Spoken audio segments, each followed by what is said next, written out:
Manufacturing sector is obviously something the president cares a lot about. That's why he's so determined and dedicated to his tariff policy, which, as you all saw yesterday, the president struck another great trade deal with India. He spoke with Prime Minister Modi directly. They share a very good relationship. India committed to not only no longer purchasing Russian oil, but buying oil from the United States, also perhaps from Venezuela too, which we know will now have a direct benefit on the United States and the American people. And in addition to that, Prime Minister Modi committed to $500 billion of investments into the United States, including for transportation, for energy, and for agricultural products as well. So this is another great trade deal thanks to President Trump. Was Tulsi Gabbard involved in a domestic law enforcement search in Georgia? Tulsi Gabbard has been tapped by the President of the United States to oversee the sanctity and the security of our American elections. She's working directly alongside the FBI Director, Kash Patel. This is a coordinated whole-of-government effort to ensure that our elections, again, are fair and transparent moving forward. I don't see anything wrong with the President tasking a cabinet member to pursue an issue that most people want to see solved. Maybe you don't, but I know many Americans do want to make sure our elections are protected, and that's what Tulsi Gabbard is focused on doing. Can you talk about the Clintons, Caroline? Is there something specific that the president has concerns about that led him to ask the Director of National Intelligence to go down to Fulton County? I just explained the president's concerns with voting in this country, and it's something that he wants to see solved for future elections, and I think that's something all Americans can get behind. Trump has called President Petro drug dealer, thug, lunatic, and President Petro has called the American army to not pay attention to President Trump. Do you think President Trump had a hope that this relationship could be fixed? I think the president invited President Petro and accepted that offer for him to meet President Petro, and the president spoke a few weeks ago. As you know, President Petro said he'd love to come to Washington. President Trump said, sure, come. So I think that speaks for itself, and again, I'm sure the president will provide a readout of that meeting. Given the recent news and what just happened, how much does this escalate tensions ahead of these critical talks that are happening with Witkoff? Well, look, I just spoke with Special Envoy Witkoff, and these talks, as of right now, are still scheduled. President Trump is always wanting to pursue diplomacy first, but obviously it takes two to tango. You need a willing partner to achieve diplomacy, and that's something that Special Envoy Witkoff is intent on exploring and discussing. As always, though, of course, the president has a range of options on the table with respect to Iran as commander-in-chief. I think they learned that quite well last year with the strike in Operation Midnight Hammer, which was wildly successful and obliterated their nuclear capabilities. But those talks will continue later this week as far as we're concerned right now. President Trump was talking yesterday about how President Putin had agreed to a week-long halt on attacks on Ukraine because of the cold weather. But today we've seen that Russia has launched some of the heaviest attacks this month. What's your reaction to that? Yeah, I spoke with the president about it this morning, and his reaction was unfortunately unsurprised. These are two countries who have been engaged in a very brutal war for several years, a war that would have never started if the president were still in office. It started because of the weakness and incompetence of the previous president, Joe Biden, and that's why the president continues so aggressively to pursue diplomacy to end this war. That's why Special Envoy Witkoff and Jared Kushner will be in Abu Dhabi tomorrow for another round of trilateral talks. I would note the trilateral talks that took place last week or the week prior are historic by nature. Never before have three of our countries really been able to sit down at the negotiating table to move the ball forward towards peace. So Special Envoy Witkoff and Jared Kushner and President Trump made the impossible possible with respect to peace in the Middle East, and I know they're looking to do the same with respect to the Russia-Ukraine war as well. Jake. On Harvard, the president said yesterday he's now seeking $1 billion from Harvard. One, how do you arrive at that number? And two, he said he wants criminal, not just civil, charges against individuals at Harvard. Does he want to see Harvard officials arrested there criminally?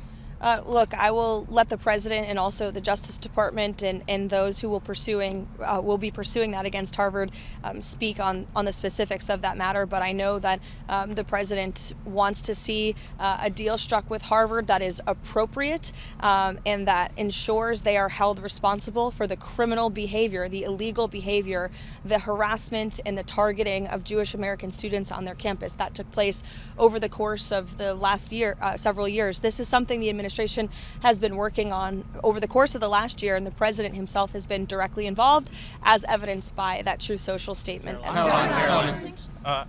What does President Trump want to see happen during this 2-week negotiation period for DHS funding? Is he confident that a deal will be reached? And what specifically is he willing to accept on some of the ICE and Border Patrol reforms that Democrats are asking for? Well, look, President Trump will be the ultimate decider of any policy changes on anything, especially with respect to immigration enforcement. What I will tell you is the president is never going to waver in enforcing our nation's immigration laws and protecting the public safety of the American people, in his ardent support of ICE and Customs and Border Patrol, who unfortunately the Democrat Party has made a decision to demonize. I heard Senator Schumer referring to them as Donald Trump's Nazi secret police force, I believe, were his words. I don't recall that same language being used when President Obama was in the White House and was deporting millions of illegal aliens from our country using this very same agency and these very same agents, who, by the way, have jobs because of the laws that were passed by Congress. So as for policy discussions that will take place, Congress will have those. The president will decide on those. You saw yesterday Secretary Noem announced that DHS agents on the ground in Minnesota will begin using and wearing body cams. That's something DHS is looking to roll out nationwide, assuming they have the funding for it.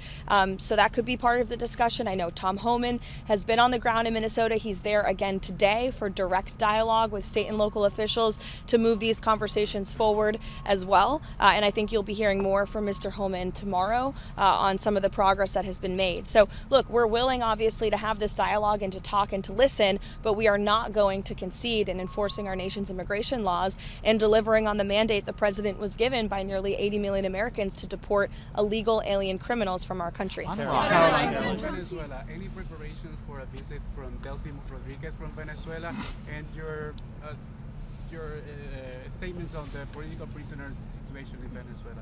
Sure. I don't have a date for a visit at this time. I know it is something that has been discussed, but no firm plans at this point. As for the release of the political prisoners, the president and this entire White House, and I think the whole country, should be very pleased to see that. It's a commitment that Ms. Rodriguez made, and she has kept, and we expect her to continue to keep it. Does the president welcome? Is the administration still expecting ICE agents during the Super Bowl? And what are the comments from President Donald Trump regarding what Bad Bunny said during the Grammy Awards, ICE out? I have not spoken with ICE or the Department of Homeland Security or Secretary Noem with respect to enforcement at the Super Bowl, so I don't want to speak on a topic that I don't have knowledge on. I'm sorry, but I would defer you to them. I'm sorry? On the statements of Bad Bunny saying ICE out. Yeah, I mean, look, I think it's very ironic and frankly sad to see celebrities who live in gated communities with private security, with millions of dollars to spend protecting themselves, trying to just demonize, law enforcement, public servants who work for the United States government to enforce our nation's laws. And you didn't hear this same type of uproar from celebrities in Hollywood when the previous administration allowed an invasion of our nation's borders and allowed innocent women and girls like Jocelyn Nungare and Laken Riley to be killed and raped and murdered at the hands of people who should have never been in our country in the first place.